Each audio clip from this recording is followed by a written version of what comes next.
घरोघरी मातीच्या चुली या मालिकेच्या आजच्या भागामध्ये आपण पाहत आहोत।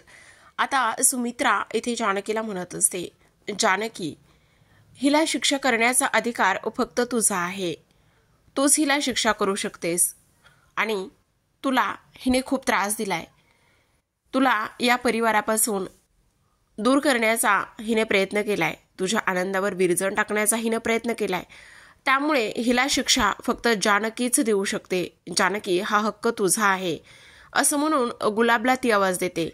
आणि तेव्हा इथे ऐश्वर्याला ती म्हणत असते, ऐश्वर्या, जानकी, हिला अशी शिक्षा दे की पुन्हाही कोणत्याही कुटुंबामध्ये विष घालण्याचा प्रयत्न करणार नाही, कोणत्याही नवरा बायकोच्या नात्यामध्ये विघ्न आणण्याचा प्रयत्न करणार नाही, कोणत्याही नवऱ्याला इथे ती पुन्हा खोटी आई होण्याचे आश्वासन देऊन फसवण्याचं काम करणार नाही, अशी तू हिला शिक्षा दे।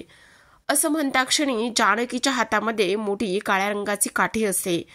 तेव्हा जानकी म्हणत असते, ही जानकी कोणतीच गोष्ट अर्धवट करत नाही, तिला बरोबरीचा सामना खेळायलाच आवडतो। त्यामुळे हे बघ। तेव्हा ऐश्वर्या म्हणते, जानकी, तू खूप मोठी चूक करतेस। तेव्हा जानकी म्हणते, नाही, मी कुठलीही मोठी चूक करत नाही, गुलाब दादा, असं म्हणून गुलाबकडून ती दुसरी काठी घेते आणि ऐश्वर्याला देत असते। ती म्हणत असते, आता होऊन जाऊ दे बरोबरीचा सामना आणि अटीतटीचा सामना। तू आमच्या घराला लागलेली कीड आहेस, एक डसलेली नागिन आहेस आणि तिचा आज मी अंत आणि तिचा आज मी शेवट करणारच आहे, असं जानकी म्हणत असते। आणि लगेचच दोघींमध्ये काठीचा खेळ रंगलेला असतो। जानकी ऐश्वर्यावर भारी पडते आणि ऐश्वर्यावर भारी पडल्यानंतर शेवटी ऐश्वर्याच्या हातातली जी काठी असते ती काठी काही क्षणातच खाली पडलेली असते।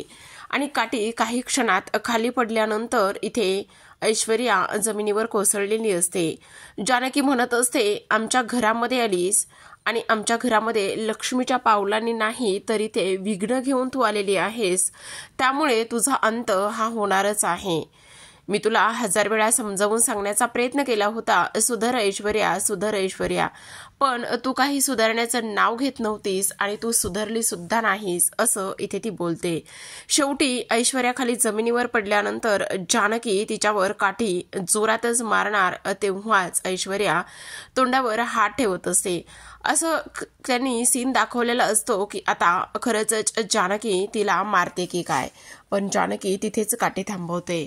आता जानकीने हातातली काठी फेकून दिलेली असते आणि हातातली काठी फेकून दिल्यानंतर इथे ती म्हणत असते, प्रेमाचं नाटक करून सारंग भाऊजीला फसवलंस, त्यांची माफी माग। या घरातल्या प्रत्येक व्यक्तीची तू माफी मागायची आहेस, असं म्हणून तिला आठवतं कसं तिने सारंगच्या प्रेमाचा गैरफायदा घेतला, कसं सांगितलं मी आई होणार आहे। एक आईचं प्रेम तू मिळवलंस, पण त्यांना मनोरुग्ण म्हणून तू इथे दवाखान्यामध्ये पाठवण्याचं काम केलंस, त्या आईची तू इथे माफी मागायची आहे, असं म्हणूनच आता ती इथे सुमित्राच्या पायाशी तिला ढकलते। त्यानंतर तू बापासारख्या प्रेम करणाऱ्या नानांना जिन्यावरून तू ढकललंस आणि त्यांच्या जीवाशी खेळलीस, असं म्हणून नानांची माफी मागायला लावते। माफी माग ऐश्वर्या, माफी माग ऐश्वर्या, असं ती बोलत असते। आईंना मनोरुग्ण करण्याची तुझी हिंमत कशी झाली होती ग, का तू असं केलंयस ग, ह्या सगळ्या गोष्टी जानकी इथे बोलत असते। इथे ऐश्वर्याने जेवढे पाप केलेत त्या सगळ्या पापांचा आज ती हिशोब चुकता करत असते। हेच सौमित्र आणि अवंतिका यांच्या नात्यामध्ये सुद्धा तू कटुता निर्माण केलीस, हे सुद्धा ती इथे बोलत असते। त्यांच्या जवळ जाण्याचा तू प्रयत्न केलायस, अगं नेहमी गुंडी गुंडी म्हणणाऱ्या आजींचा तू गैरफायदा घेतलायस, त्यांची माफी माग, त्यांना फसवलंयस आणि तेव्हा नानांच्या खोलीतून ती औषधाची बॉटल कशी आजींना गायब करायला लावलेली होती ते सुद्धा इथे आता सगळ्यांना आठवत असतं। तेव्हा इथे जानकी म्हणत असते, आणि आम्हा दोघांना तर तू इथे ह्या भरल्या माझ्या गोकुळातून तू इथे बाहेर पाठवलंस, ह्या भरल्या गोकुळातून इथे तू आम्हाला सीताचा आणि रामाचा वनवास सहन करायला पाठवलंस, आमच्या आनंदावर पूर्ण विरजण घालण्याचं तू इथे काम केलंयस, का तू असं केलंयस, बोल ना, का तू असं केलं। जेव्हा जानकी आणि तेव्हा ऋषिकेश इथे घर सोडून जात होते तेव्हाचा तो क्षण तिला आठवतो।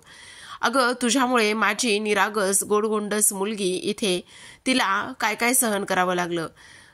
अगं एवढीशी छोटूशी माझी मुलगी, तिला तिच्या ॲडजस्टमेंटमध्ये किती काय काय करावं लागलं. एवढं सगळं आमच्याकडे असताना सुद्धा मला तू 10 रुपयाचं नाणं देऊन गाडी पुसायला लावलेली आहेस. या सगळ्या गोष्टींचा आज इथे मी हिशोब चुकता करणार आहे असं इथे आता ती बोलत असते. आणि तुला कळतंय तू कशी वागलीस, काय केलंयस, तू ह्या सगळ्या गोष्टी खूप चुकीच्या पद्धतीने वागलीस असं इथे ती बोलते. तर आपण पाहतो आता लताबाईंना बांधून ठेवलेलं असतं. लताबाई मायाला आवाज देत असतात.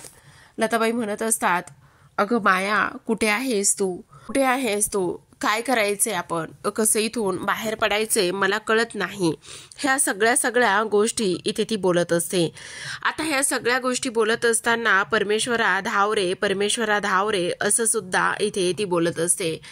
आणि लताबाईंना जानकीची आठवण येत असते. मला माझ्या जानकीकडे जायचंय, मला माझ्या जानकीला जाऊन भेटायचंय, माझी जानकी बरी तर असेल ना, तिला काही झालेलं तर नसेल ना. ह्या सगळ्या गोष्टी इथे ती बोलत असते. आणि ह्या सगळ्या गोष्टी बोलत असताना आता इकडे ऐश्वर्या दुसऱ्या बाजूला खाली कोसळलेली असते. तर आता इकडे ऐश्वर्याला जानकीनं धो धुतलेली असते. प्रत्येकाची माफी मागायला लावतच तिचं कानफाड फोडलेलं असतं. आणि तिचं कानफाड फोडल्यानंतर आता जानकी म्हणत असते, मी तुला सांगितलं होतं शिशुपालाचे 100 गुन्हे इथे केल्यानंतर त्याच्या पापाचा घडा भरला होता, तसंच तुझं सुद्धा झालेलं आहे, चल निघ इथून असं म्हणूनच आता जानकी तिला हाताला धरूनच घराच्या बाहेर धक्के मारतच काढत असते. आता ऐश्वर्याला धक्के मारतच घराच्या बाहेर काढल्यानंतर ती म्हणत असते, आमच्या रणदिवे कुटुंबावर. ऐश्वर्याला धक्के मारत बाहेर काढल्यानंतर जानकी म्हणत असते, आत्ता तू जिथे पडली आहेस ना, तिथेच मी आणि माझ्या मुलीने रांगोळी काढली होती. ती फक्त रांगोळी नव्हती, ती रांगोळी तू येऊन विस्कटलीस. ती रांगोळी विस्कटल्यानंतर तू नंतर आमचं रणदिव्यांचं घर विस्कटण्याचा प्रयत्न केलास. की म्हणते, जसं मला विस्कटलेलं सावरायला येतं तसंच रांगोळी विस्कटणाऱ्या त्या हातांना मला विस्कटायला सुद्धा येतं. ऐश्वर्या, समजलं तुला? आम्ही रणदिवे आहोत, रणदिवे. आमच्या घराला लागणारी कीड आम्हाला इथे ओळखता नाही आली. आणि आम्ही कर्माने आणि हाडामासाने शेतकरी आहोत. पण तुझी ही आमच्या घराला लागलेली कीड काही केल्या मला ओळखता नाही आली असं जानकी तिला बोलत असते. जानकी म्हणते, ह्या सगळ्या गोष्टीसाठी खूप उशीर झाला खरं तर, पण असू देत, तण माजलं की ते उपटून फेकावंच लागतं. आणि त्या तणासारखीच अवस्था आज तुझी इथे झालेली आहे ऐश्वर्या. माझ्या रणदिव्यांच्या अंगणातली माती अशीच आहे ग ऐश्वर्या. काहीही जरी फेकलं ना, काहीही जरी पेरलं ना तरी ते उगतंच. पण माझ्या या अंगणामध्ये तुझ्यासारख्या विषकृत्याची मुळी मी अजिबात उगू देणार नाही ऐश्वर्या. हे फक्त आणि फक्त प्रेमाचीच तुळस फुलू शकते. इथे फक्त प्रेमाची उबच इथे मिळते, समजलं तुला? आणि तुझी या रणदिवे कुटुंबामध्ये अजिबात जागा नाहीये. आम्ही रणदिवे एक आहोत, एक होतो आणि कायम एक राहू असं म्हणूनच आता जानकी तिथून निघायला लागलेली असते. जेव्हा जानकी तिथून निघायला लागलेली असते तेव्हा ऐश्वर्या काही सेकंद रडण्याचं नाटक करते. आणि त्यानंतर असा माज तिच्यामध्ये पुन्हा संचारतो की काही विचारू नका. कुठली शक्ती तिच्यामध्ये अवतरलेली असते काही कळत नाही. एवढा जानकीचा मार खाल्लेला असतो हिने की बाप रे बाप. पण तरीसुद्धा दुसऱ्या मिनिटाला इथेही अगदीच हसायला लागलेली असते.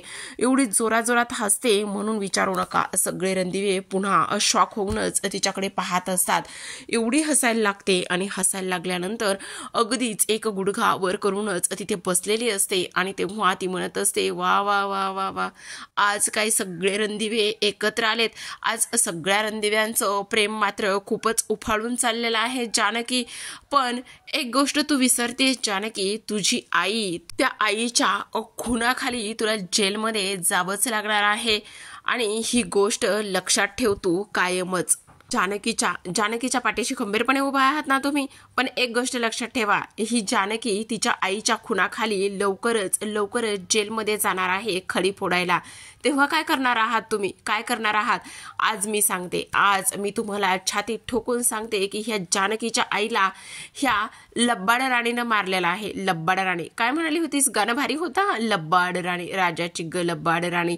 हो, तर ह्या जानकीच्या आईला, त्या लताबाईला ह्या तुमच्या लब्बाड राणीनंच मारलेला आहे. समजलं तुम्हाला?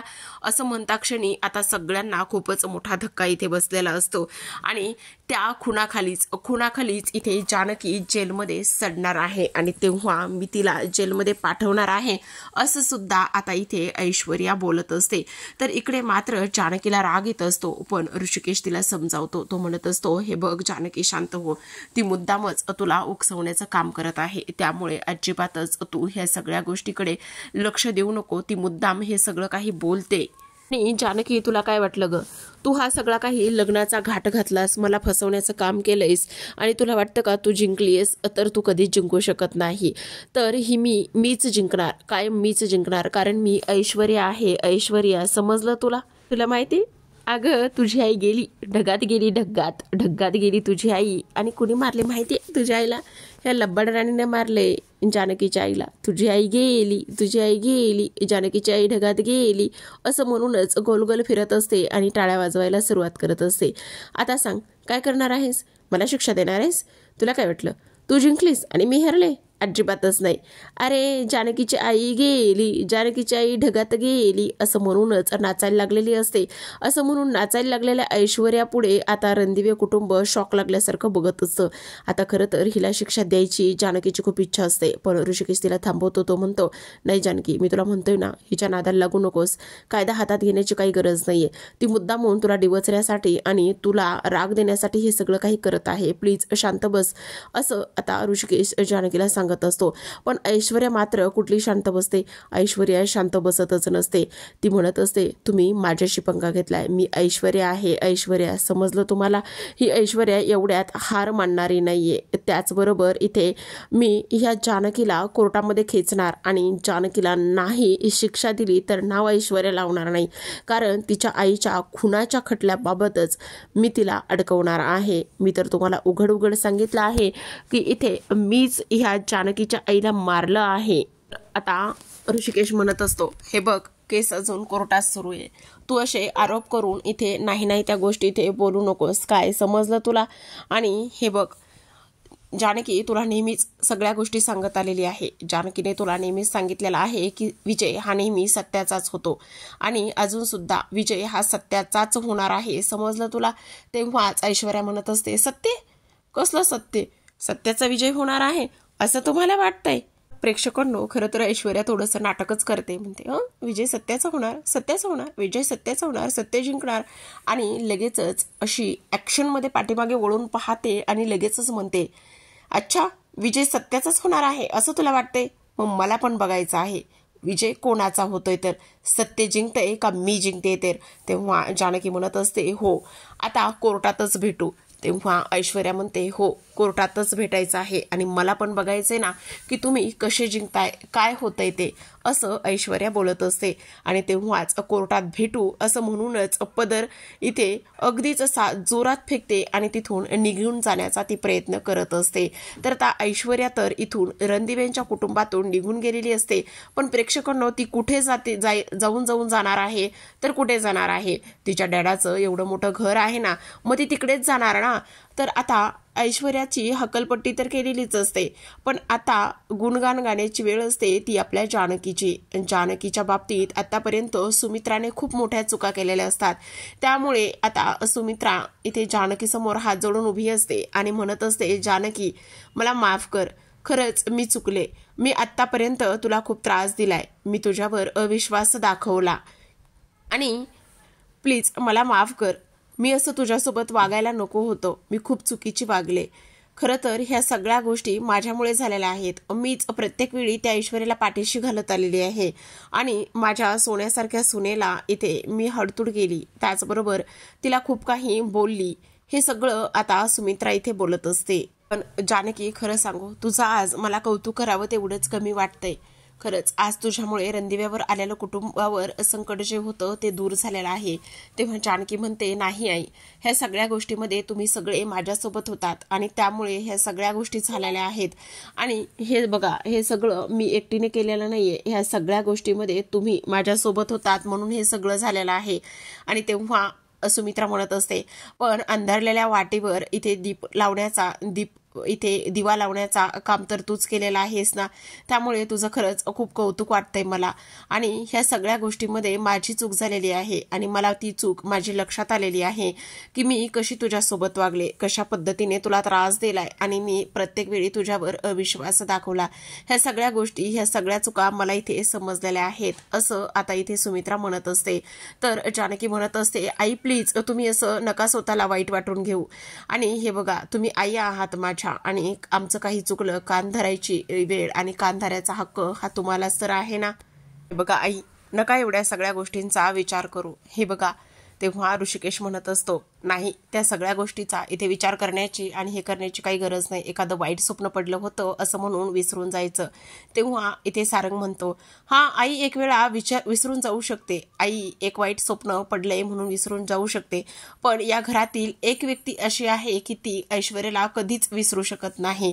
आणि तेव्हा ती कोण आहे असं म्हटल्यानंतर आता सगळेजण सारंगकडे पाहत असतात. हो आजी, आजी बरोबर ना. अगं तुझी ती चांगली मैत्रीण होती आणि तुझी ती चांगली मैत्रीण होती तर तुला तिची आठवण येणारच ना. आणि खरं तर इथे तुला तिच्या होलाहो करायचीस. तुझी मैत्रीण होती ना ती चांगली. अरे नाही रे बाबा सारंग, उगच काय रे, माझी मैत्रीण ती काही नव्हती. उगच ती हे करा ते करा म्हणायची म्हणून मी तिच्या होला हो करायची. आणि तुमच्या ह्या सगळ्या गोष्टीमध्ये मला काही ओढू नका बाबा. पण काय रे, तू जिवंत आहेस ही गोष्ट मला तुला एकदाही सांगावीशी नाही वाटली. अगं आजी, मी सांगितली असती आणि सांगावंसं सुद्धा वाटलं होतं की मी सांगावं तुला की मी जिवंत आहे. पण तू इथे लगेचच ऐश्वर्याला जाऊन सांगितलं असतंस ना. आणि बरं झालं एका अर्थी नाही सांगितलं तर, कारण आमचा प्लॅन इथे सक्सेस झाला ना आज तुला न सांगितल्यामुळे. आता तेव्हा सौमित्र म्हणत असतो, नाही सारंग, आतापर्यंत आपला जो प्लॅन आहे तो सक्सेस झाला नाहीये, कारण अजून तरी इथे जानकी बहिणीची आई आपल्याला सापडली नाही. जोपर्यंत जानकी बहिणीची आई लता काकू आपल्याला सापडत नाही तोपर्यंत आपला प्लॅन इथे सक्सेस होणार नाही, असं सौमित्र म्हणत असतो. आणि सौमित्र हे सगळं बोलल्यानंतर सगळ्यांना सुद्धा वाटत असतं की नाही, खरं तर तेच आहे. हे सगळा घाट कशासाठी घातला होता तर लताबाईंना शोधण्यासाठी हा सगळा घाट घातला होता लग्नाचा. आणि आज आपण आनंद व्यक्त करतोय पण आपली आई आपल्याला अजून सापडली नाहीये. आणि तेव्हा सौमित्र म्हणतो, जोपर्यंत लताबाई सापडत नाही तोपर्यंत आपण इथे जिंकलो किंवा हा आनंद साजरा करण्याचा आपल्याला हक्क नाहीये. इकडे आता ऋषिकेश म्हणत असतो, जानकी नको काळजी करूस. हे बघ, तुझ्या आईचा पत्ता आपण लवकरच शोधू. त्या जिथे कुठे असतील ना त्यांना आपण तिथं लवकरच घेऊन येऊ, लवकरच शोधू, असं ऋषिकेश बोलत असतो. तेव्हा ऋषिकेशने दिलेला आधार पाहून इथे जानकीला आणि त्याचबरोबर घरातील इतर लोकांना सुद्धा थोडंसं बरं वाटलेलं असतं. तर आता प्रेक्षकांनो, आजच्या भागामध्ये एवढंच. उद्याचा भाग खूपच इंटरेस्टिंग असा दाखवलेला आहे, कारण उद्याच्या भागामध्ये आता हरलेली ऐश्वर्या, तुटलेली ऐश्वर्या, अगदीच अपमानित झालेली ऐश्वर्या इकडे कावेरीकडे गेलेली असते, म्हणजे तिच्या आईच्या घरी गेलेली असते. कावेरी दरवाजा उघडता क्षणी म्हणत असते, ऐश्वर्या तू इथे, कारण ऐश्वर्याचा चेहरा पाहता क्षणी तिला खूप मोठा धक्का इथे बसलेला असतो. तर आपण पाहतो की आता इथे जी ऐश्वर्या आहे, ऐश्वर्या तिकडे जाऊन पोहोचलेली असते. पण इकडे ऋषिकेश आणि तेव्हा इकडे आता जानकी म्हणत असतात, तुम्हाला एक गोष्ट सांगू का, ह्या सगळ्या गोष्टी अशा जरी झालेल्या असल्या तरी सुद्धा इकडे मात्र जी ऐश्वर्या आहे ती मात्र इथे काही केल्या शांत बसणार नाही. तेव्हाच ऋषिकेश म्हणत असतो, हो अगदीच तुझं म्हणणं बरोबर आहे, ती काही केल्या शांत इथे बसू शकत नाही. तर इकडे ऐश्वर्या लगेचच मास्क मॅनकडे गेलेली असते. आणि ऐश्वर्या मास्क मॅनकडे गेल्यानंतर आपण पाहतो की ती म्हणत असते, काही जरी झालं तरी सुद्धा रणदिव्यांची सगळी प्रॉपर्टी मी तुम्हाला द्यायला तयार आहे आणि ती तुम्हालाच मिळेल. पण इथे मात्र मला तुमची मदत हवी. मला त्या जानकीला कायमचं इथे खडी फोडायला पाठवायचं आहे, असं ती बोलते.